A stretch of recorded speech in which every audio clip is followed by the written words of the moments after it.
So there has been, everybody here from Portland knows, there's been an overwhelming response to the two murders that took place here in Portland, committed by a known white supremacist. But I would ask, why is this story so compelling? Why are people so willing to forget about the two young POC women who were harassed? Were the martyrs who lost their lives not more concerned with their safety than that of their own?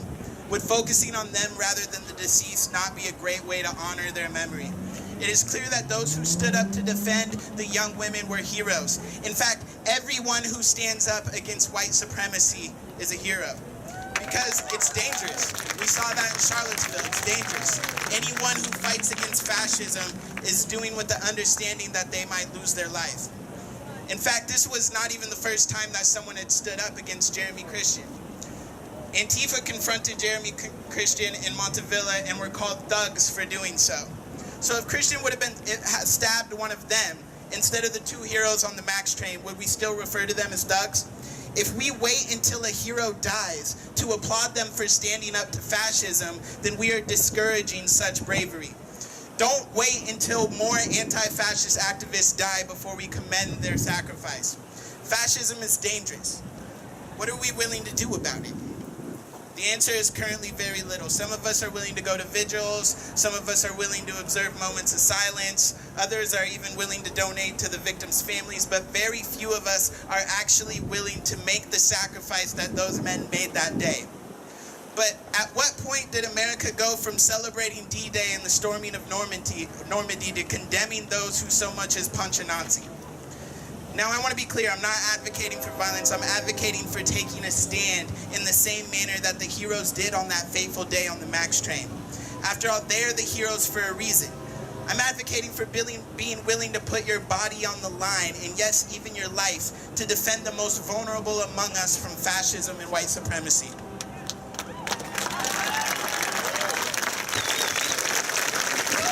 Open mic, let's go. My sisters and brothers, I can see you out there. We need to hear from you. Anyone back here? Hi. People of color to the front, please. Thank you. Hello everyone.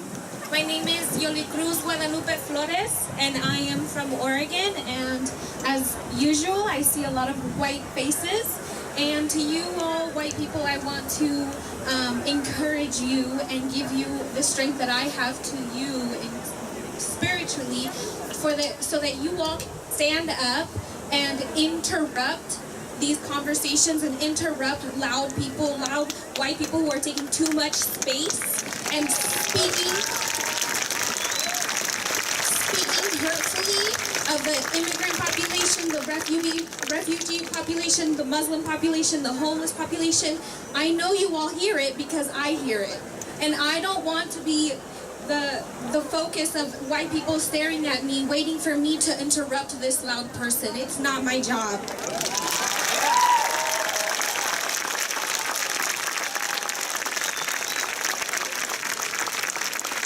It's not my job, and I'm here to tell you that it's your job. And that's all. One more. Come on. Good afternoon. My name is Rena Miller. I'm a licensed clinical social worker in private practice. I came here from Plainfield, New Jersey via Boston. And I have to say, it's the most racist city I've lived in my entire life. No, I have never had shopping while black experiences, not in Seattle, not in Boston, not in New Jersey, in Portland. And I'm saying this because I just want folks to know there are very subtle little pains that really grow, not just for me. I have clients who come to me. One came from DC the other day to me, and she finds herself dealing with major subtleties, even just going into a store and somebody says, oh, she remembers everything the woman bought the last time she was there. And she says, why is people remembering exactly what I bought? And little things like that. And I'm just going to say, I walked into REI in 2013 before Black Lives Matter. and I wanted to return a $4 pair of socks without a receipt. They were perfectly packaged. The woman looked me up and down, and she said, you know, you could have just walked off the street and pulled it off the shelf. She said, yeah, no, you look straight-laced and everything. I walked out and scratched my head and came back in and went East Coast with her and asked her a direct question. And I said to her, excuse me, had I been white, would you have said the same thing to me? No. And, you know, it took another 2 years before I met. You know, I walked on the street and I saw 5 black women at a table. I said, this is the most beautiful table I've seen in my life. And these women, they were talking about everything I've been writing poetry about, etc. And one woman, you know, I hear her REI story, you know, whoops. She walked into REI with her biracial boyfriend, his black father, and white mother. Right after somebody had had an uncomfortable situation with a black person, an employee. Suddenly in she walks, bum ba dum bum, with more blackness. They called the cops. Okay?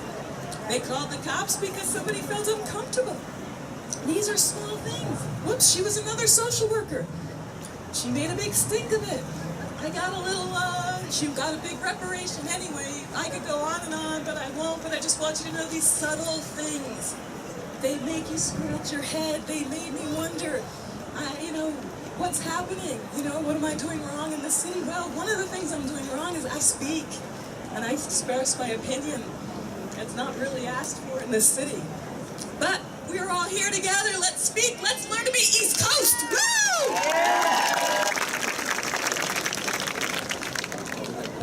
I never turn it down when I'm asked to sing a song.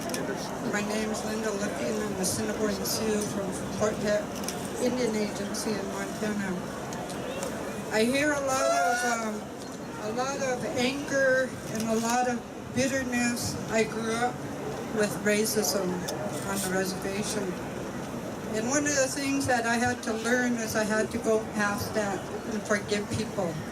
And that's what this is about. You know, we need to practice this in love and care about each other and compassion. That's the only way we're going to fight hate. I'm going to sing a prayer song.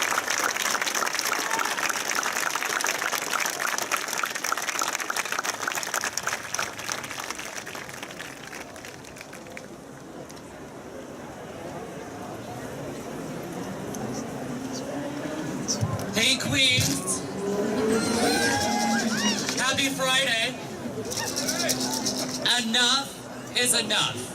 I see a lot of white people here. It is time to have that conversation with the ugly side of our family, okay? Call it out. Enough is enough. You all are here right now. But are you going to be at a Black Lives Matter protest? Are you though? This is the time to be serious. We have brothers and sisters being attacked in this country, and this isn't just a Facebook check-in, okay? We are under attack. Minorities, people of color, transgendered individuals, you need to act now. I didn't make this sign for nothing. I made a Tina Fey reference on the back so everybody would whip their cameras out, and then I would flip it. All right? So what are you going to do? You're going to be more active, right? Vocal. Don't be afraid. You have your bunker. I'm sure you have your little bunkers in your chats that you go back and be like, oh my God, this just happened to me. You have your bunkers. You have your loved ones around you. It's a fight that we need to fight now. Get off your ass. Have a wonderful weekend.